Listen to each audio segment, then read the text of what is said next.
Bismillahirrahmanirrahim. Assalamu alaikum students.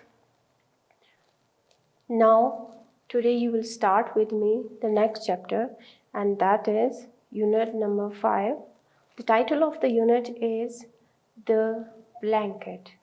As you will find, a picture of a blanket is given on the screen for you. Okay, हम story को start करने से पहले जो हमारा आज का चैप्टर है एक्चुअली वो एक स्टोरी है। तो इसको स्टार्ट करने से पहले इसके ऑथर को देख लेते हैं कि ऑथर कौन है, स्टोरी का राइटर कौन है। फ्लॉयड डेल, 1887 से 1969, central figure of the Chicago literary renaissance. He was the central figure of this literary society, Chicago Literary Renaissance, and Greenwich Village Bohemianism of the early 20th century. He basically portrayed Bohemian style in his writings. That's why. And pivotal American writer. He was very strong. Why pivotal means strong and influence जिसका नजर आए. He advocated feminism. ख़वातीन के हकूक़ पे बहुत ज़्यादा उसका stress रहा है. Socialism. सोशल जितनी बुराइयां हैं उसको उसने अपनी राइटिंग्स में हाईलाइट किया है. साइकोएनालिसिस मीन्स किसी की बिहेवियर्स के थ्रू उसके ब्रेन को स्टडी करना, उसकी मेंटालिटी को स्टडी करना. स्टूडेंट्स, आपको पता है जब हम प्लेज पढ़ते हैं, हम ड्रामा पढ़ते हैं, तो ड्रामा में हम उनके कैरेक्टर्स के बिहेवियर के थ्रू हम ये अंदाज़ा लगाते हैं कि उसकी मेंटालिटी कैसी है और उसके दिमाग में क्या चल रहा है.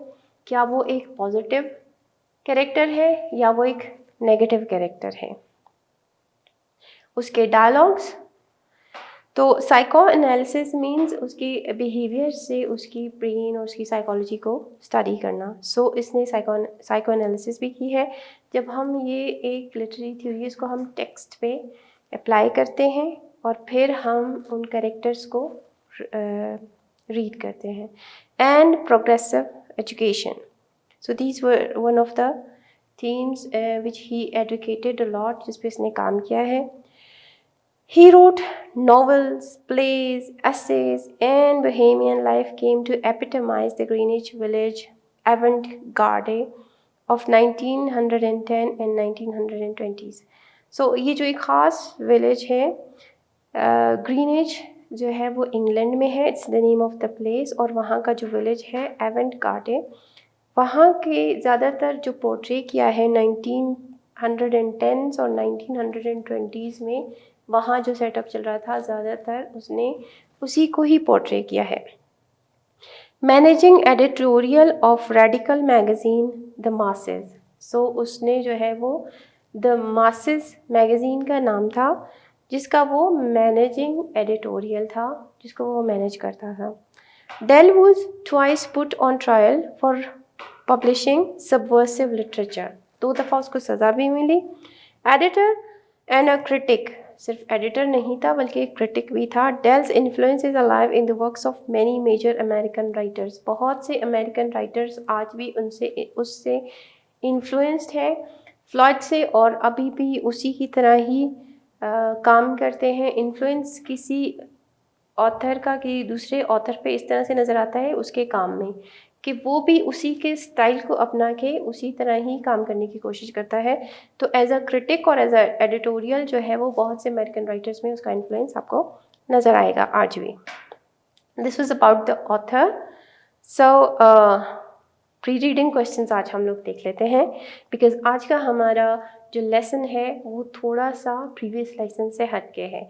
I am not going to give you the exact meanings of the words, क्योंकि आपने अभी खुद से डिक्शनरी यूज़ करनी है और उनके मीनिंग्स फाइंड आउट करने हैं, ताकि जब आप एक वर्ड का मीनिंग डिक्शनरी में देखते हैं तो वो उसकी पूरी डेफिनेशन आपको पता चल जाती है. दूसरा, आपको पता चल जाता है कि क्या वो नाउन है या वो वर्ब है या वो एडजेक्टिव है, तो उसी के हिसाब से फिर आप उसको सेंटेंस में उसी तरह से इस्तेमाल कर सकते हैं। उससे आपकी वोकैबुलरी एक्सटेंड हो जाती है। और इसके अलावा जब आप एक वर्ड देखते हैं तो उससे रिलेटेड आपको दूसरे वर्ड्स का भी पता चल जाता है। सपोज़ इसमें चैप्टर में आपके पास एक वर्ड है एम्बैरेसमेंट। अब एम्बैरेसमेंट का जब आप मीनिंग देखते हैं तो आपको एम्बैरेस का भी पता चल जाता है, आपको एम्बैरेसिंग, इट्स अनदर वर्ड। ये सब एक ही वर्ड के डिफरेंट वर्जन्स हैं, तो आपको इन सब का मीनिंग पता चल जाएगा और उनको किस तरीके से वर्ड में सेंटेंस में इस्तेमाल करना है। सो प्री रीडिंग क्वेश्चंस हैं हमारे जिनको आपने थोड़ा सा सोचना है। Some people send their parents to old houses. Why? Students, क्या आपको पता है? ऑब्वियसली हमारी सोसाइटी में तो अल्हम्दुलिल्लाह ऐसा नहीं होता, लेकिन फॉरेन सोसाइटीज़ में, दूसरी कंट्रीज़ की सोसाइटीज़ में आपने ये सुना होगा कि वहाँ पे जब उनके पेरेंट्स बूढ़े हो जाते हैं तो फिर वो उनको ओल्ड हाउसेस में भेजते हैं। और क्यों भेजते हैं?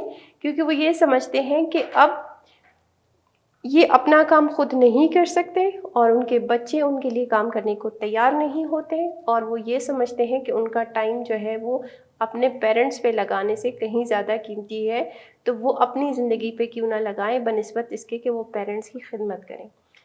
जबकि अल्हम्दुलिल्लाह हमारी सोसाइटी जो है वो एक इस्लामिक सोसाइटी है, जिसमें हमें हमारे रिलीजन ने बाउंड किया है कि जब हमारे पेरेंट्स बूढ़े हो जाएं तो फिर हमने उनकी बहुत खिदमत करनी है, क्योंकि उनकी खिदमत से आपको जन्नत मिलती है। और यही जो है वो हदीस पाक का मफ़हूम है कि जब बूढ़े वालिदैन आपको मिले तो आप उनकी इस तरह से आपने खिदमत करनी है कि अपने आप के लिए जन्नत को वाजिब करना है। और ये उस इंसान की बदबख्ती है जिसको उसके बूढ़े वालिदैन उसकी ज़िंदगी में उसको मिले और वो फिर उनकी खिदमत करके जन्नत हासिल ना करे, यानी कि वो एक मौका उनकी ज़िंदगी में आए और वो उस मौके को गवा बैठें। जबकि ऐसा है कि तमाम लोगों को वालिदैन जो है वो बुढ़ापे तक मुयस्सर नहीं होते, वो इससे पहले चले जाते हैं। कई लोगों के वालिदैन जवानी में भी इस दुनिया से रुखसत हो जाते हैं, लेकिन जिनके वालिदैन बुढ़ापे तक उनके साथ हों तो फिर उन पर वाजिब है कि वो उनकी इतनी खिदमत करें कि वो उनको उफ़ तक भी ना कहें, और इसके अलावा उनकी खिदमत करके जन्नत को ख़ुद पे वाजिब करें। What does Islam say about parents? I told you कि आपने उनकी बहुत खिदमत करनी है। अगर वो बुढ़ापे की वजह से कुछ बोलें भी तो आपने उससे चिढ़ना नहीं है, क्योंकि यही वालिदैन जब आप छोटे थे तो उन्होंने आपको बहुत प्यार से रखा था, तो अभी आपका फ़र्ज़ है कि आप उनको प्यार से रखें। और जो उनकी उम्र गुज़रती जाएगी वो और ज़्यादा छोटे बच्चे की तरह होते चले जाएंगे, और फिर आपने क्या करना है, इन रिटर्न वो जो खिदमतें उन्होंने आपकी की थी बचपन में वही आपने उनको वापस करना है जब वो बूढ़े हो जाएं। बूढ़े होने का मतलब भी एक तरह से बच्चा हो जाना ही है। फिर आपने उनको बिल्कुल उस बच्चे की तरह ट्रीट करना है, जिस तरह कोई भी बच्चा अपने वालिदैन को तंग करता है तब भी वालिदैन उसको कहीं पर नहीं भेजते, बल्कि उसको दिलासा दे के उसका मसले हल करने की कोशिश करते हैं, उसको खिलाते हैं। जब वो उसको खाना नहीं आता तब उसको वो खिलाते हैं, उसको पाँव पे हाथों से पकड़ के उसको पाँव पे खड़ा करके चलने की प्रैक्टिस करवाते हैं यही वालिदैन। तो वो जब बूढ़े हो जाएं और वो चलने फिरने के काबिल ना हो तो एक जवान औलाद का ये फ़र्ज़ है कि वो उनकी उतनी ही खिदमत करे। So these are the pre reading questions. It's a play students, as I told you it's a play. So इसमें जो है वो आपको याद होगा कि हमने स्टोरी के एलिमेंट्स देखे थे कि वो क्या हैं। कैरेक्टर्स पे आपने ध्यान देना है, उस स्टोरी का सेटअप कि वो कहाँ, इवेंट्स कौन से हैं, और उस स्टोरी का जो है वो कहाँ किस जगह पे हुई है, उसका जो है वो प्लेस, वो आपने ऑब्जर्व करना है उसकी टाइमिंग, जिसमें दोनों आ जाते हैं, टाइम भी और वो प्लेस भी, और उसके अलावा उसके कैरेक्टर्स और फिर उसका main theme. So let's start it. The blanket. Dealing with old people in modern society has become a serious problem. Modern society में ओल्ड पीपल के साथ डीलिंग करना सीरियस प्रॉब्लम बन गई है। Sometimes they are rejected even by their own relatives. As a result, elderly people are sent to special homes for the aged, where they continue living for the rest of their lives with others of their age. Like वो तमाम फिर बूढ़े लोग वहाँ पे होते हैं, तमाम लोग अपने वालिदैन को आजकल की मॉडर्न सोसाइटी में, और अल्हम्दुलिल्लाह अभी भी हमारी सोसाइटी में ये प्रैक्टिस नहीं होता, modern societies of the modern world, वहाँ पे ये प्रैक्टिसेस आम हैं, with others of their age. So this is something it is said about the story, excuse me. Sorry. So Patty hadn't really believed that Dad would be doing it, sending Granddad away. Away was what they called it. Not until now could believe it of Dad.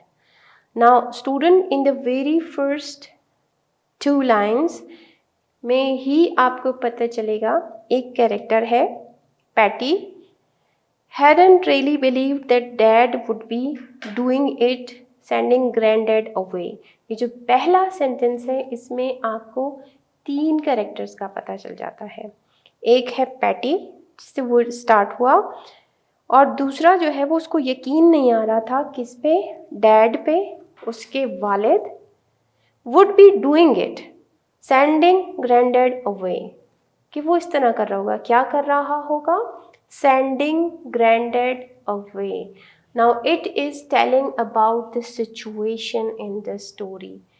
हो क्या रहा है, इस पहले ही sentence में आपको पता चल गया कि एक कैरेक्टर है जिसका नाम पैटी है, तो उसके जो वालिद हैं वो उसके ग्रैंड डैड को या उसके ग्रैंडफादर को या उसके दादा को भेज रहे हैं। पैटी के वालिद उसके दादा को भेज रहे हैं, कहाँ, away. Away was what they called it, not until now could believe it of dad. और फिर वो वर्ड अवे पे स्ट्रेस दे रहा है उसको। हमने ये फर्स्ट सेंटेंस में ही अंदाज़ा लगाया कि ये जो 3 कैरेक्टर्स के दरमियान कुछ चल रहा है, और वो चल क्या रहा है कि बच्चे के सामने उसके वालिद उसके ग्रैंड डैड को भेज रहे हैं कहीं पर, और कहीं कुछ ऐसा भेज रहे हैं जिस पे उसे यकीन नहीं आ रहा कि क्या ऐसा भी हो सकता है। सो हमें पता चला समथिंग अनयूजुअल हो रहा है, हमेशा की तरह नहीं। ये जो अवे का वर्ड बता रहा है यहाँ पे, ये कोई आम सी जगह नहीं, किसी हमसाये के घर पे नहीं, कोई दुकान से चीज़ लाने नहीं, सेंडिंग हिम अवे। इससे पहले उसे यकीन नहीं आ रहा था। सो स्टूडेंट, स्टोरीज़ में हमें ऐसे पता चलता है, हम उसकी जब इन डेप्थ रीडिंग करते हैं तो उसी एक सेंटेंस से ही आपको पूरी स्टोरी पता चल जाती है, स्टोरी का आधा हिस्सा पता चल जाता है, उस स्टोरी का एक्शन पता चल जाता है कि क्या होने वाला है। ठीक है, सो इसमें हमें पता चला कि ग्रैंड डैड जो है वो भिजवाए जा रहे हैं, और कहाँ, किसी ऐसी जगह पे जहाँ पे उस बच्चे को यकीन नहीं आ रहा कि क्या उसको कहीं ऐसे हो सकता है कि उसको भेजें, लेकिन अभी उसको यकीन आने लगा है। But there was the blanket that Dad had bought for him. और उसको यकीन किस पे आया, उस ब्लैंकेट की वजह से, उस कंबल की वजह से जो कि डैड ने ख़रीदा उसके ग्रैंडफादर के लिए। उससे पहले उसे लगा कि वो उसे नहीं भेज रहे हैं, लेकिन अभी उसको यकीन आ गया, किस वजह से, क्योंकि ब्लैंकेट जो है वो उन्होंने ख़रीदा है उनके लिए। सो दिस इज़ समथिंग कि वो उसको कोई करीबी जगह पे नहीं भेज रहे, ब्लैंकेट ख़रीदा है मीन्स वो कहीं जाके, वो चाह रहे हैं कि पैटी के वालिद चाह रहे हैं कि उनके वालिद यानी कि ग्रैंड डैड कहीं जाके रहें, तो ब्लैंकेट का मतलब यही होता है। बोरिया बिस्तर स्टूडेंट्स जब हम लेके जाते हैं मीन्स हम कहीं रहने जा रहे हैं, ठीक है। And in the morning he would be going away, और ये कोई करीब ही एक्शन होने जा रहा है। जब वो ब्लैंकेट आ गया तो फिर अब अगले दिन जो है वो ग्रैंड डैड ने जाना है। And this was the last evening. So जब कोई जा रहा होता है तो वो जो लास्ट इवनिंग होती है वो कितनी उदास होती है। That they would have together, और जब ये एहसास कि ये वो आखिरी शाम है जिसमें वो दोनों एक साथ हैं, सो इसमें हमें पता चल रहा है कि उस बच्चे का उसके ग्रैंड डैड के साथ एक कनेक्शन है। तभी वो बच्चा जो है वो उसको पहले यकीन नहीं आ रहा था, और अब जब ब्लैंकेट आ गया है तो वो बच्चा बहुत ही ज़्यादा महसूस कर रहा है कि क्या ये आखिरी शाम है, मैं अपने ग्रैंड डैड के साथ हूँ। Dad was off seeing the girl that he was going to marry. Okay, students, now in this line you are introduced with another character, and that is the girl that he was going to marry. Dad जो है वो किसी लड़की से शादी करने जा रहे हैं। सो हमें एक और सिचुएशन भी पता चल गई। यहाँ तक तो पता चल गया हमें ये कि ग्रैंड डैड को उसके डैड भेज रहे थे, लेकिन अब हमें पता चला दो बातें। एक ये कि जो पैटी है उसकी वालदा भी नहीं है, और दूसरा जो है वो उसके वालिद शादी करने जा रहे हैं। He would not be back till late and they could sit up and talk. तो ये जस्ट सेकेंड पैराग्राफ, पहली दो लाइंस और ये 3 लाइंस और इसमें जो है वो तकरीबन पूरी सिचुएशन हमें पता चल गई कि वो डैड जो है वो ग्रैंड डैड को क्यों भिजवा रहे हैं। क्योंकि वो शादी कर रहे हैं और शादी की वजह से वो उन्हें भिजवा रहे हैं। तो ऑब्वियसली वो जिससे शादी कर रहे हैं ये उसी की डिमांड होगी कि पहले अपने वालिद को इस घर से निकाल दो। सो इसमें हमें एक और कैरेक्टर का पता चला, दैट इज़ द गर्ल। वो जो लड़की है जिससे उसके वालिद साहब शादी करने वाले हैं उस खातून से, तो उस खातून का कैरेक्टर जो है वो हमारे दिल में ना सी स्टूडेंट्स उस कैरेक्टर को प्रेजेंट कैसे कर रहा है, इस तरीके से कि वो उससे शादी करने जा रहे हैं और उसकी वजह से उन्होंने क्या किया है। सो स्टूडेंट्स वो उससे उनके वालिद साहब उस औरत से, उस खातून से शादी करने जा रहे हैं, जिसकी वजह से उन्होंने ये फैसला किया है कि वो ग्रैंड डैड को घर से निकाल देंगे, भिजवा देंगे उनको किसी ओल्ड हाउस। सो पूरी स्टोरी जो है वो उसका सिचुएशन हमें पता चल गया। अब तक जितना इवेंट, अब इससे आगे ये इसका जो है वो स्टार्ट है, the beginning of the story.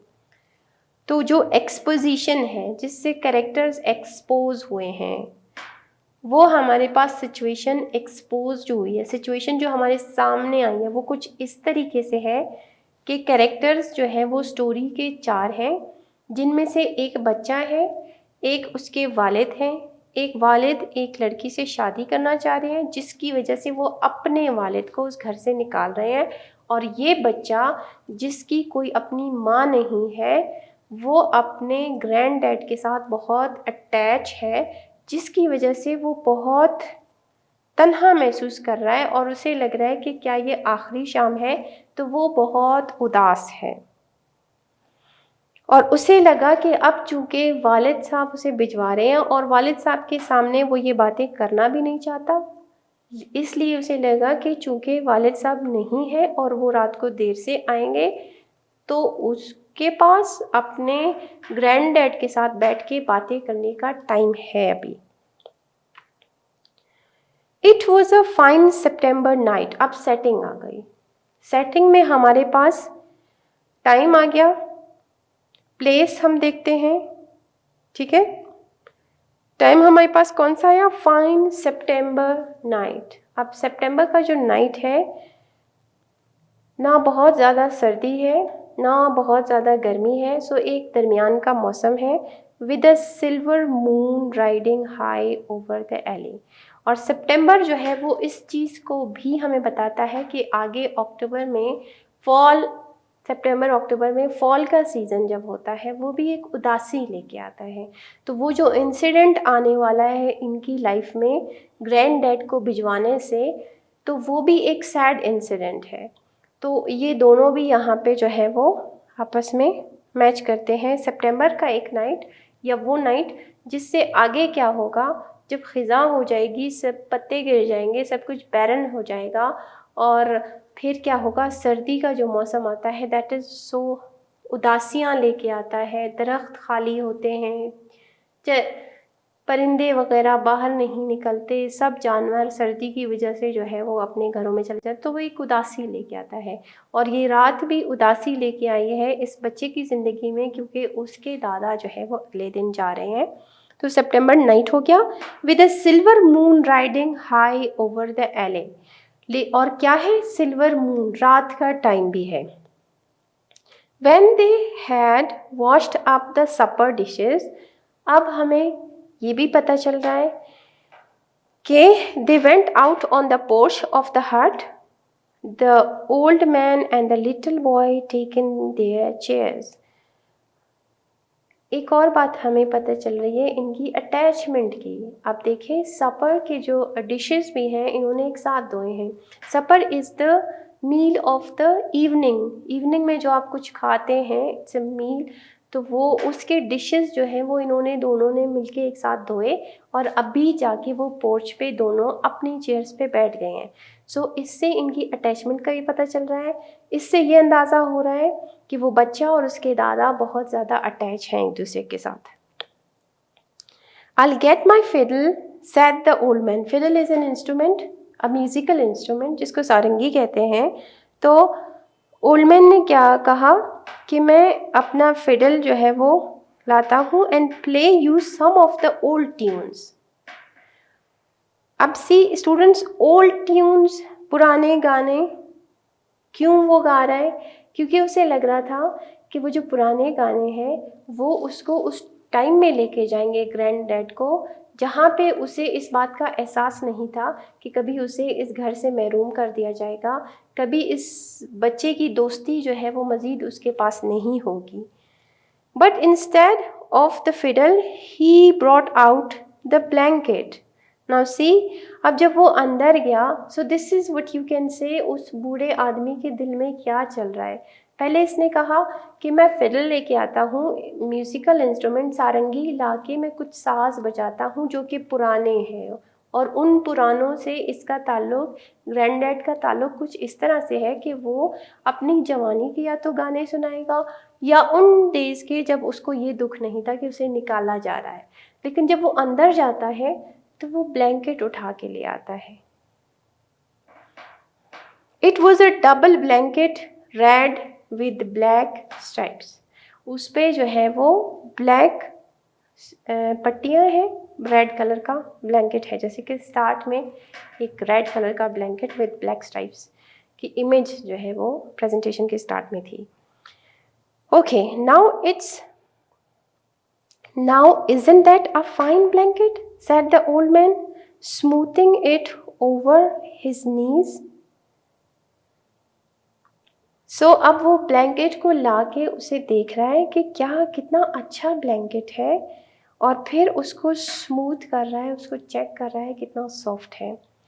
And isn't your father a kind man to give the old fellow a blanket like that to go away with? It cost something, it did. Look at its wool, and it will certainly keep me warm these cold nights to come. There will be few blankets there equal to this. Now, students, it's the heart-touching dialogue of the old man, and he is saying what? Here you will find irony. Irony is to say something, but there is another meaning you want to imply. So here you will find the irony. At the end of this chapter we will discuss these things in our next lecture. Okay, so इसमें आपको नजर आएगा, and isn't your father a kind man to give the old fellow a blanket like that to go away with? आपके वालिद कितने मेहरबान हैं कि बूढ़े आदमी के लिए एक ब्लैंकेट ख़रीद लिया है, इतना अच्छा ब्लैंकेट ख़रीद लिया है. इट कॉस्ट समथिंग, बहुत महंगा होगा. लुक एट इट्स वूल, इसकी वूल को देखो. And it will certainly keep me warm these cold nights to come. और वो जो अगला सर्दियाँ आ रही हैं इसमें ये मुझे बहुत गर्म रखेगा. There will be few blankets there equal to this, बहुत कम ऐसे ब्लैंकेट होते हैं इसके बराबर के.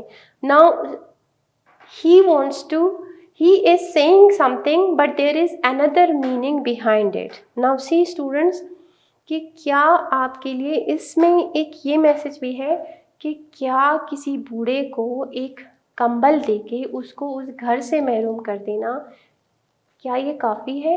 और वो पूछ रहा है कि कितने मेहरबान हैं, यानी कि वो ये क्यों नहीं समझते हैं, वो शिकायत नहीं कर रहे हैं. उनके जो ग्रैंड डैड हैं पैटी के, वो कोई शिकायत नहीं कर रहे, बट स्टिल हम महसूस कर रहे हैं.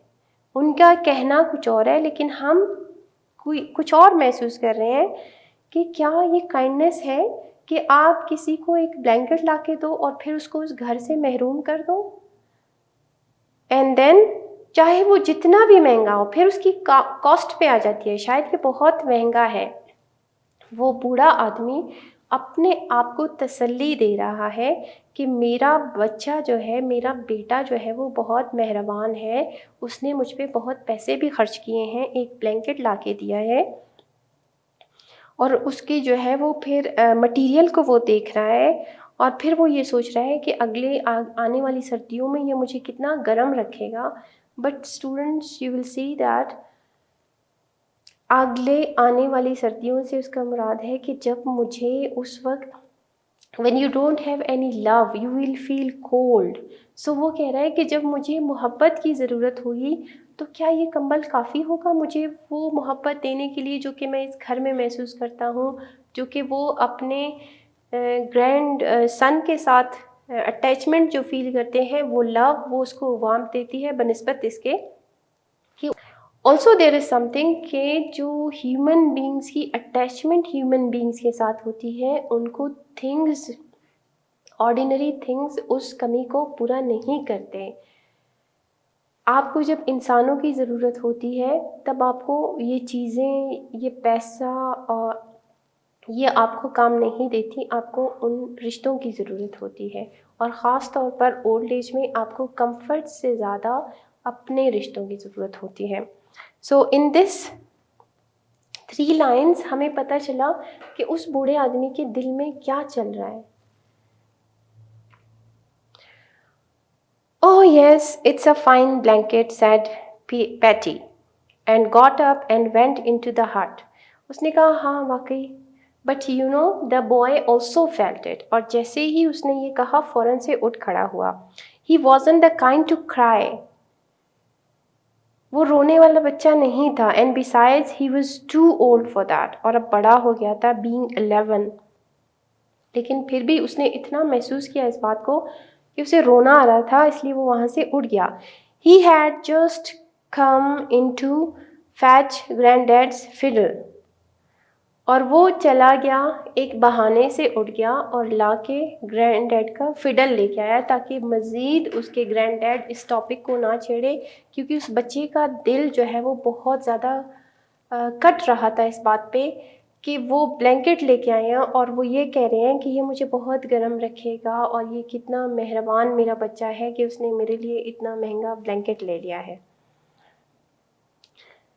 The blanket slid to the floor as the old man took the fiddle. और जैसे ही उसने फिडल लिया, उठाया, तो वो ब्लैंकेट जो है वो नीचे गिर गया and stood up.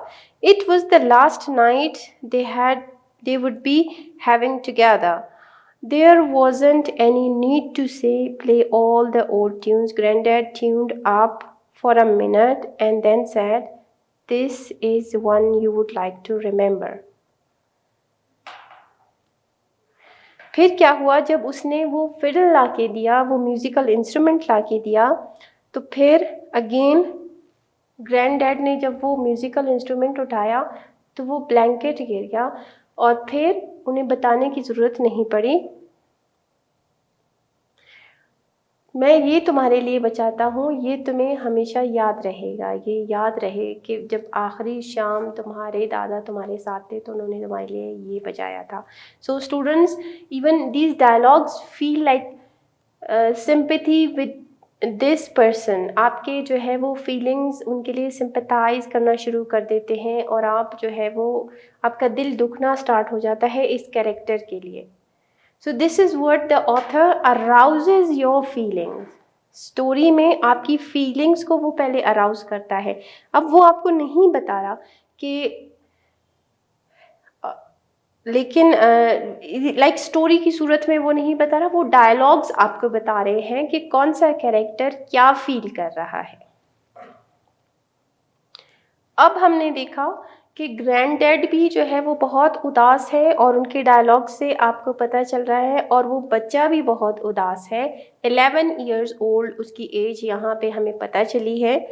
और वो किस तरह का बच्चा है कि अब उसने जो है वो अब वो कुछ और कह नहीं सकता अपने ग्रैंडफादर से, इसलिए इसने टॉपिक चेंज करने की कोशिश की कि वो फिडल लेके आया कि मज़ीद वो ये बातें नहीं सुन सकता था, उसको रोना आ रहा था, और वो ये समझता था मैं बहुत बड़ा हो गया हूँ, मुझे रोना नहीं चाहिए, बट स्टिल उसे बहुत रोना आ रहा था। The silver moon was high overhead, and there was a gentle breeze playing down the valley. He could never hear Granddad play this again. और फिर वो बच्चा उस सोच में डूबा हुआ है कि वो दोबारा अपने ग्रैंड-डैड को नहीं देख पाएगा कि वो उसके लिए ये वाला ट्यून बजाए, ये वाली धुन जो है वो उनके लिए बजाए। It was a good thing Dad was moving into that new house away from here. और फिर हमने देखा कि डैड जो है वो अपना घर चेंज कर रहे हैं, वो उस खातून के घर में चले जाएंगे जिससे वो शादी कर रहे हैं। तो इस बच्चे ने कहा अच्छा हुआ जब ये जगह हम चेंज करेंगे तो फिर ये यादें भी उस बच्चे को तंग नहीं करेंगी। अब सिर्फ उसके ये अल्फाज कहने से कि अच्छा है हम ये घर बदल देंगे, dad was moving into that new house away from here, यहाँ से दूर चले जाएंगे ताकि ग्रैंड डैड की यादें जो है वो उस बच्चे के दिल को मज़ीद ना दुखाएं। सो वो बच्चा फ़रार हासिल कर रहा है। हालांकि यूसी स्टूडेंट्स ऐसे होता नहीं है, आप फ़रार हासिल नहीं कर सकते। व्हाट डू यू थिंक, अगर वो बच्चा यहाँ से चला जाएगा तो फिर अगर वो इस घर में नहीं होगा तो क्या उसको ग्रैंड डैड की याद नहीं आएगी? ऑब्वियसली आएगी, लेकिन वो बच्चा ये समझ रहा है कि बस अगर ये घर हम लोग बदल देंगे तो फिर शायद ग्रैंड डैड की यादें भी मुझे इतना ज़्यादा नहीं रुलाएंगी जैसे कि अब रुला रही हैं। Petey would not want to sit here on the old porch on fine evenings with granddad gone. अब वो इस जगह पे बैठना भी नहीं चाहता, जब ग्रैंड डैड चले जाएंगे तब वो यहाँ पे बैठ के क्या करेगा। अब आपको पता चला कि उस बच्चे की अटैचमेंट अपने ग्रैंड डैड के साथ कितनी है। एज अ फ्रेंड वो उसे ले रहा है कि जब वो उसका दोस्त यहाँ पे नहीं होगा तो फिर वो यहाँ पे बैठ के क्या करेगा। हालांकि वहाँ पे बहुत ठंडी मज़े की हवा चल रही है, मून भी है, लेकिन फिर भी वो बच्चा महसूस कर रहा है कि ये जो कैरेक्टर, ये जो ग्रैंड डैड मेरे सामने बैठे हुए हैं, ये अगर नहीं होंगे तो फिर मैं यहाँ पे बैठना भी नहीं चाहता, मैं इस जगह को एंजॉय नहीं कर सकता इनके बगैर। The tune changed. Here's something merrier. अब उसने थोड़ा सा देख लिया ग्रैंड डैड ने कि वो बच्चा बहुत उदास लग रहा था, तो उन्होंने भी क्या किया कि अपने ट्यून को थोड़ा सा हैप्पी बनाने की कोशिश की। Petey sat and stared out over the valley. और पैटी क्या कर रहा था, वो जो है बाहर देख रहा था। Dad would Mary that girl. और वो सोच रहा था, क्या सोच रहा था कि उसके वालिद शादी कर लेंगे, वो जब शादी कर लेंगे तो वो अपनी लाइफ में बिजी हो जाएंगे। Yes, that girl who had kissed him and slobbered over him, saying she would try to be a good mother to him and all. His chair creaked as he involuntarily gave his body a painful twist. वो सोच क्या रहा था, वो औरत उसके ध्यान में आ गई जब वो उस औरत ने उसको प्यार देने की कोशिश की, लेकिन उसे उस प्यार में भी एक आर्टिफिशियलिटी नज़र आई। जो खातून उसके ग्रैंड डैड से मोहब्बत नहीं करती तो वो उससे कैसे कर सकती हैं। इसलिए उसकी सोचों में भी आपको ऐसे नज़र आएगा कि हालांकि उसने कहा कि मैं तुम्हारे लिए एक अच्छी माँ बनने की कोशिश करूँगी, और हमें पता चला कि सिर्फ पैटी नहीं है, एंड ऑल भी है, मीन्स तुम्हारे लिए और तुम्हारे बहन भाइयों के लिए मैं एक अच्छी माँ साबित होने की कोशिश करूँगी। बट हमें पता चला कि पैटी को वो बिल्कुल पसंद नहीं है, क्योंकि the way Petey has described the girl. His chair creaked as he involuntarily gave his body a painful twist. Now see, he did not like the love which she was giving him, और उसने क्या किया, अपने आप को twist किया, अपने आप को दूर करने की कोशिश की उस खातून से। The tune stopped suddenly and Granddad said, और वो जो बज रहा था म्यूज़िक, उस म्यूज़िक की वजह से वो बच्चा जो है वो इन सोचों में गुम था। अचानक से जब वो ट्यून स्टॉप हुआ तो फिर ग्रैंडडैड ने कहा, it is a poor tune except to be dancing to, and then it's a fine girl your father is going to marry. अब उसने महसूस किया कि ये बच्चा जो है बहुत उदास है, और ये इवन मैरियर हैप्पी ट्यून को भी वो इंजॉय नहीं कर रहा, उसकी वो एक सोचों में गुम है।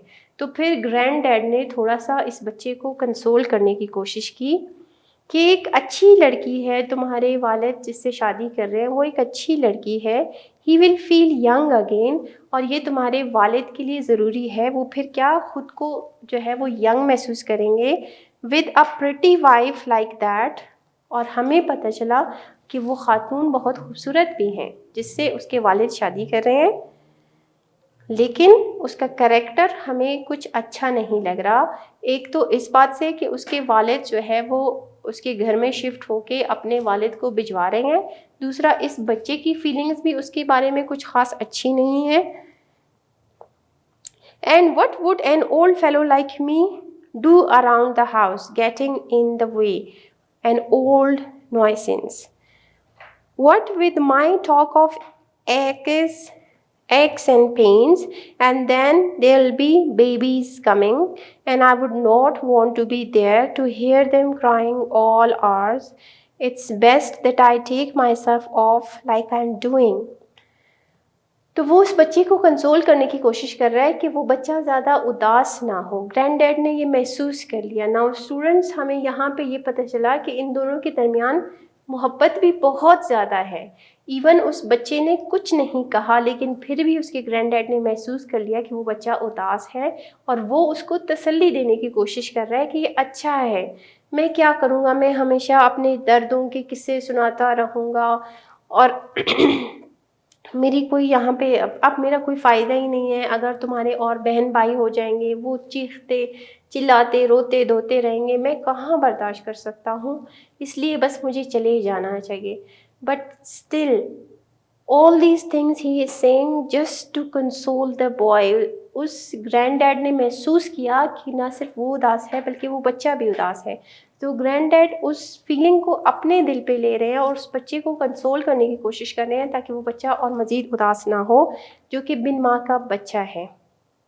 और उस खातून की तारीफ़ें कर रहे हैं कि वो अच्छी लड़की है, तुम्हारे वालिद के लिए एक अच्छी बीवी साबित होगी, और ये सब कुछ। One more tune or two and then we'll go to bed to get some sleep against the morning, when I'll pack up my fine blanket and take my leave. Listen to this, will you? It's a bit sad, but a fine tune for a night like this. बस एक दो और मैं बजाऊंगा tunes. अब again हमें पता चला कि वो ग्रैंड डैड उसको कंसोल भी कर रहे हैं। उसको उस सिचुएशन से निकाल रहे हैं, लेकिन फिर भी अभी तक अपनी फीलिंग्स पे उनको कंट्रोल नहीं है, वो खुद अभी तक सैड हैं। अब वो कह रहे हैं कि बस अभी मैं 2-3 और सुनाऊंगा, और अगेन उनको उस मॉर्निंग का ख्याल आता है जहाँ पे उन्होंने जाना है, और फिर उस ब्लैंकेट का ख्याल आ जाता है कि वो मैं ब्लैंकेट वो उठा के चला जाऊंगा। Now see here the blanket also symbolises that love. वो उसको उठा के जब चले जाएंगे मीन्स उनके बगैर फिर वो मोहब्बत इनके दिलों में नहीं होगी। अब ये ब्लैंकेट जो है वो बहुत सी चीज़ों को सिंबलाइज कर रहा है। उसके बेटे ने वो ब्लैंकेट अपने वालिद को दी और अपनी मोहब्बत से उसको महरूम कर रहा है, और वो जो वालिद है बूढ़ा, वो सबको दिखाने की कोशिश कर रहा है कि उसका बेटा उससे कितनी मोहब्बत करता है, बट स्टिल उसे यकीन नहीं आ रहा। और फिर यहाँ पे वो कह रहा है मैं वो ब्लैंकेट उठा के, यानी कि बस मेरे बेटे से मेरा ताल्लुक एक ब्लैंकेट तक का ही है, और वो मैं लेके जाऊँगा, और मेरा और उसका रिश्ता बस इस एक ब्लैंकेट के साथ तक के साथ ही है। और अब वो एक सैड ट्यून बजा रहा है। They didn't hear the two people coming down the valley path, Dad and the pretty girl with the hard, bright face like a china doll's.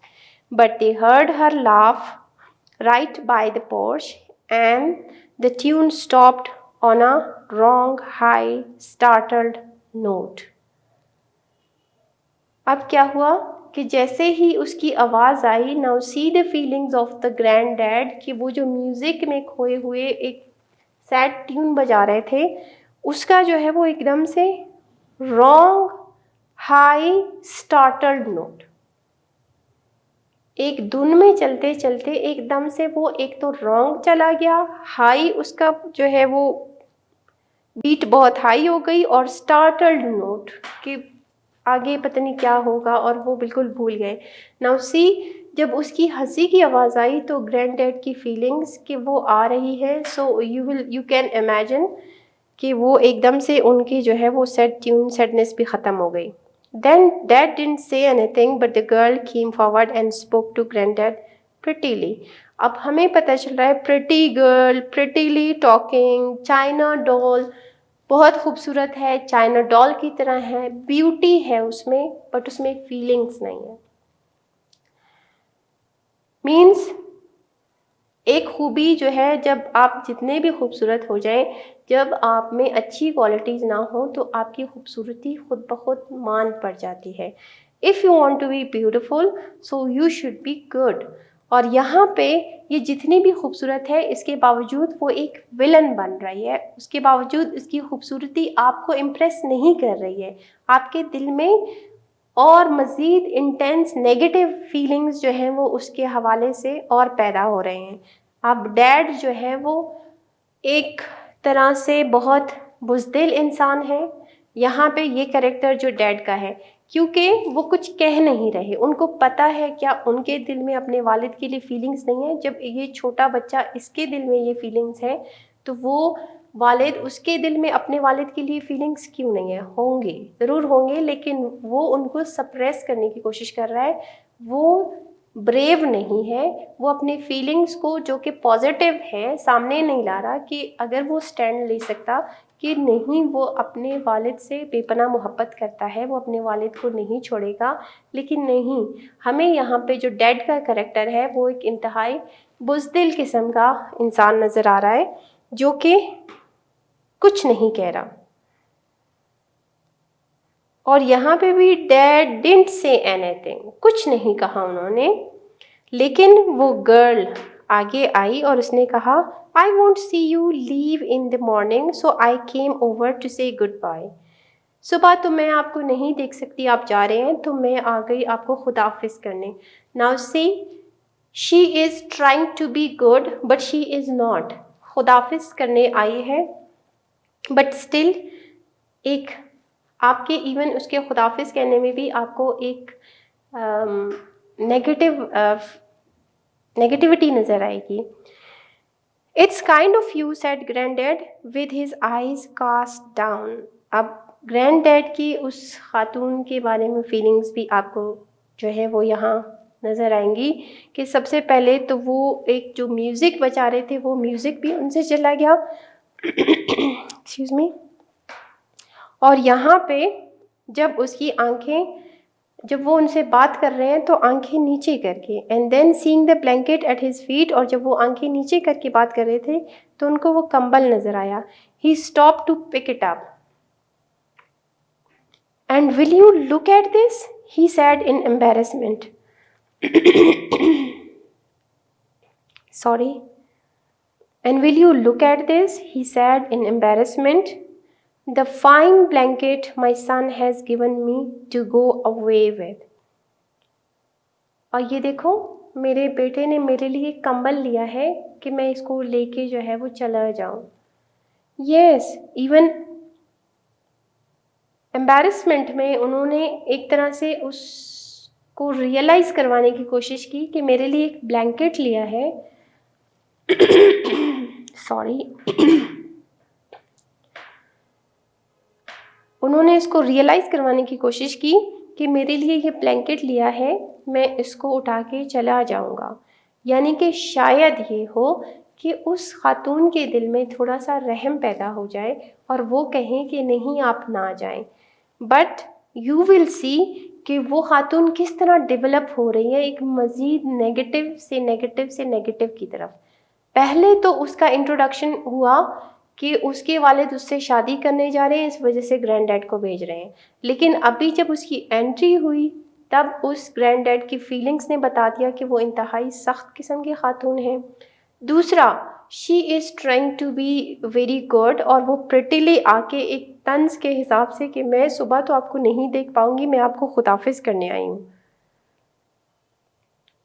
ये जो है वो इन डायलॉग से उसका कैरेक्टर बिल्ड हो रहा है, आपको पता चल रहा है वो किस तरह का कैरेक्टर है।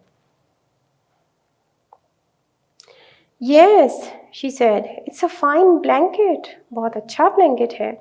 She felt the wool and repeated in surprise, a fine blanket, I say it is.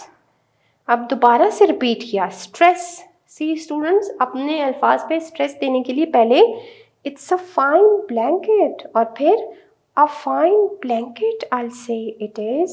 She turned to Dad and said coldly, it cost something like that. Means ये तो बहुत महंगा नज़र आ रहा है, बहुत अच्छा है, बहुत महंगा नज़र आ रहा है। He cleared his throat and said defensively. अब हमें उसके डायलॉग से ही पता चल गया कि बहुत अच्छा ब्लैंकेट लिया है। Like she could not even bear this, कि उसके लिए इतना अच्छा ब्लैंकेट क्यों लिया गया है। इसके लिए ये जो ग्रैंड डैड उसको भिजवा रहे हैं उसके लिए ब्लैंकेट भी नहीं लेना चाहिए। सो हमें उसकी क्रूअल्टी, उसकी पर्सनैलिटी में क्रूअल्टी भी नज़र आ रही है। और ये ग्रैंड डैड की जो पर्सनैलिटी है, उसका जो कैरेक्टर है, उसमें जो है वो हमें ये नज़र आ रहा है कि वो कंसोल भी कर रहा है, डिफेंड भी कर रहा है। वो ना सिर्फ अपने ग्रैंड सन के साथ इस तरह की बातें कर रहा है, इस लड़की को इतना डिफेंस किया कि भाई अच्छी लड़की है, लेकिन यहाँ पे अगेन वो फिर डिफेंस करने की कोशिश कर रहा है। I wanted him to have the best, मैंने उसे कहा था कि बहुत अच्छा कंबल लेके आओ। लाइक उसे लगा कि ये खातून जाके फिर उनसे झगड़ेंगी, अब मेरे बेटे से जाके झगड़ेंगी कि क्यों इनके लिए अच्छा ब्लैंकेट लिया है। सो फ़ौरन से उन्होंने कह दिया कि मैंने उन्हें कहा है। Now see, even in this you will feel कि वो अपने बेटे से कितनी मोहब्बत करता है। वो नहीं चाहता कि उसका घर ख़राब हो, वो चाहता है उसका बेटा खुशी खुशी रहे, और वो ये भी चाहता है कि उसका ग्रैंडसन जो है वो उसे याद ना करे, बट स्टिल वो अपनी फीलिंग से भी फाइट कर रहा है कि वो जब उदास हो रहा है और उसको ये घर वाला माहौल नहीं मिलेगा, जब उसको मोहब्बत नहीं मिलेगी तो तब क्या होगा। वो ये सब देखते हुए उदास भी हो रहा है, लेकिन साथ साथ में इनको कंसोल करने की भी कोशिश कर रहा है कि इनकी फीलिंग्स जो है वो मेरे बारे में बहुत ज़्यादा ख़राब ना हो। The girl stood there, still intent on the blanket. It's double too.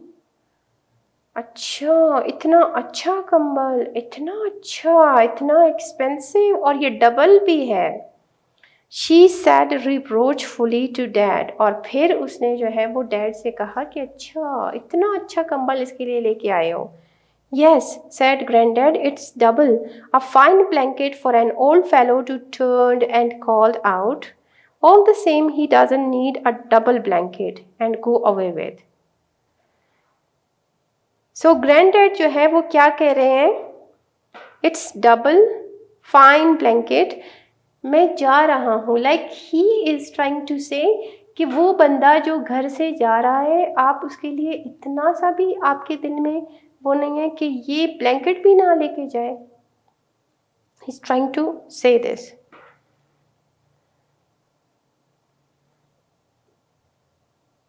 The boy went suddenly into the hut. अब वो बच्चा उससे मज़ीद बर्दाश्त नहीं हुआ कि वो उसके वालिद खामोश खड़े हैं और वो खातून जो है वो इस तरह से उस ब्लैंकेट को देख रही हैं और ग्रैंडफादर जो है वो एक्सप्लेनेशंस दे रहे हैं कि भाई मैं जा रहा हूँ, ये मेरा मुझ पे ये आखिरी ख़र्चा है, इसके बाद मेरा कोई ख़र्चा नहीं होगा, सिर्फ एक ब्लैंकेट मेरे लिए लेके आए हैं. लेकिन वो बच्चा उसने बहुत बुरा फील किया. He was looking for something,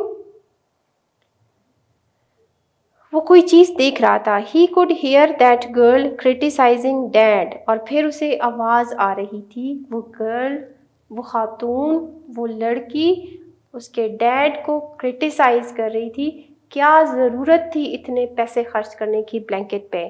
and dad becoming angry in his slow way, और बहुत आहिस्ता आहिस्ता वालिद साहब को भी गुस्सा आ रहा था, लेकिन वो बहुत Aahista Aahista. Now see even in this thing you will find कि वो एक टिमिड, एक तरह से बुज़दिल इंसान है जो कि अपने फादर को भी डिफेंड नहीं कर सकता, और उसके जो ग्रैंडडैड है वो बहुत बहादुर हैं, वो उनको डिफेंड भी कर रहे हैं. हालांकि वो सब इनके साथ बुरा कर रहा है. वो उसका बेटा उसको जो है वो ओल्ड हाउस में छोड़ रहा है, बट स्टिल वो उसको डिफेंड कर रहा है कि कहीं उसके घर में मेरी वजह से मुश्किलात पैदा ना हो. लेकिन यहाँ पे जो उसका बेटा है वो जो है खामोशी से आहिस्ता आहिस्ता बोल रहा है जैसे कि वो बोलता है, लेकिन वो लड़की जो है वो क्रिटिसाइज़ कर रही है कि क्या क्यों किया, ये करने की क्या ज़रूरत थी. And now she was suddenly going away angrily, और फिर गुस्सा आ गया तो वो जाने लगी.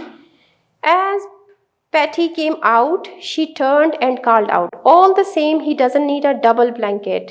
And she ran up the valley path. जो भी है, एक डबल ब्लैंकेट लेने की कोई ज़रूरत नहीं थी. इवन पैटी भी बाहर निकला तब भी उसने कहा, लाइक उसको किसी की परवाह नहीं थी. वो सबके सामने अपने नेगेटिव इंटेंशंस शो कर रही थी कि she is a negative character. Dad looked after her अनसर्टेनली.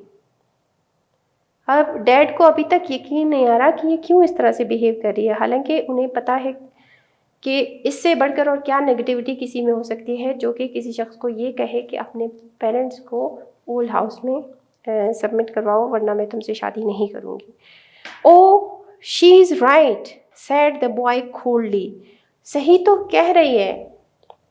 Here dad, and he held out a pair of scissors. और उसने कहा ये लो. अपने उसने कैंची निकाली. Cut the blanket in two, उसको 2 हिस्सों में कर दिया.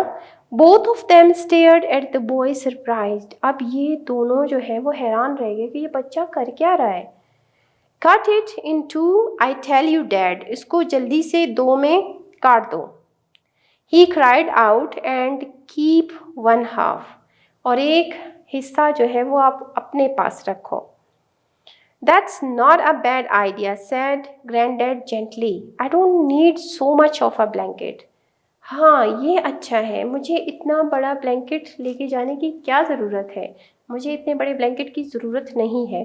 सी स्टूडेंट्स, इवन यहाँ पे अगेन वो क्या कर रहा है कि ठीक है मेरी वजह से इनके घर में कोई झगड़ा ना हो, कोई इख्तलाफ ना हो. Yes, said the boy harshly. A single blanket's enough for an old man when he's sent away. So you see, हमें अब बहुत हैरानी हो रही है कि वो बच्चा भी कह रहा है कि बस हाफ कर दें, उसको एक बूढ़े आदमी को क्या ज़रूरत है इतना बड़ा ब्लैंकेट लेके जाने की? काटो इसको, हाफ कर दो और हाफ जो है वो अपने पास रखो। We'll save the other half dad, it will come in handy later. हम आधा हिस्सा जो है वो अपने पास रखेंगे जो कि बाद में हमारे काम आ सकता है। So even this dialogue of that boy is surprising even us, कि वो इस तरह का तो बच्चा नहीं है। पहले तो वो बहुत बुरा फील कर रहा था अपने ग्रैंड डैड के बारे में, और अब जो है वो आके कैंची लेके आया है कि इसको हाफ कर दो और हाफ जो है वो अपने पास रखो। एक बूढ़े आदमी के लिए आधा ब्लैंकेट ही काफ़ी है, आधा जो है वो बचा के रखो जो कि बाद में काम आएगा। Now what do you mean by that? Asked dad. अब डैड को भी यकीन नहीं आ रहा था, और हमें पता चला कि डैड को भी उस बच्चे की फीलिंग्स का पता है और कि वो बच्चा नहीं चाहता कि ग्रैंड डैड जाएं, लेकिन फिर भी डैड जो है वो बीइंग सेल्फिश उस बच्चे की फीलिंग्स को भी इन्होंने इग्नोर कर दी हैं, अपने वालिद की फीलिंग्स को भी इग्नोर कर दिया है, अपनी फीलिंग्स को भी इग्नोर कर दिया है एक फोर्थ पर्सन के लिए, थर्ड पर्सन जो कि बाहर का है उसके लिए। I mean said the boy slowly that I will give it to you, Dad, when you are old and I send you away. मेरा मतलब है डैड, ये मैं आपको दूंगा जब आप बूढ़े हो जाएंगे और जब मैं आपको भिजवाऊंगा तब। सो यू सी स्टूडेंट्स, किस तरह से एक बच्चे ने जो है वो अपने वालिद को एक सबक सिखाया। There was silence, और इसके बाद क्या हुआ? खामोशी। And then Dad went over to Granddad and stood before him, not speaking. ये सुनकर जो है वो उसके वालिद, उस बच्चे के वालिद, पैटी के वालिद सोच में पड़ गए। किसी ने कुछ नहीं बोला और फिर जाके अपने वालिद के पास जाके खड़े हो गए और कुछ नहीं बोला। But Granddad understood, for he put out his hand and laid it on Dad's shoulder. लेकिन ग्रैंड डैड चूँकि हमेशा से एक ऐसे कैरेक्टर है जो कि दूसरों की फीलिंग्स को अंडरस्टैंड करते हैं, तो यहाँ पर भी जब डैड ने कोई बात नहीं की, उस बच्चे के फादर ने कोई बात नहीं की, तब भी ये समझ गए और इन्होंने अपना हाथ उसके शोल्डर पे रख दिया अपने बेटे के। Patty was watching them and he heard granddad whisper, और फिर उसने सुना कि ग्रैंडडैड ने आहिस्ता से सरगोशी की। क्या कहा? It's all right son, I know you didn't mean it. अब फिर भी वो कह रहे कि कोई बात नहीं, कोई बात नहीं, मुझे पता है तुम ये नहीं सोचते कि मैं अपने वालिद को घर से निकाल दूँ, लेकिन तुम मजबूर हो, इट्स ओके। लेकिन फिर भी जो है वो उसको तसल्ली दे रहा है, उसको ज़्यादा शर्मिंदा होने से बचा रहा है अपने बेटे को। अब वो बेटा वहाँ पे चला गया, इतना वो शर्मिंदा है कि उसके मुंह से अल्फाज नहीं निकल रहे, लेकिन फिर भी वो जो बात है वो कह रहा है कि कोई बात नहीं। बट इट डिडंट मैटर, लेकिन वाकई में कोई मसला नहीं था, because they were all three crying together, और वो सब जो है वो एक साथ मिलके रो रहे थे। But they have learned a lesson also. So we will discuss the lesson and the theme tomorrow. There are the questions at the end of this unit. You try to answer these questions. आप इनके questions के answer देख लें ताकि फिर हम उनको अपने next lecture discuss करें. Thank you so much students. Allah Hafiz for now. Allah Hafiz.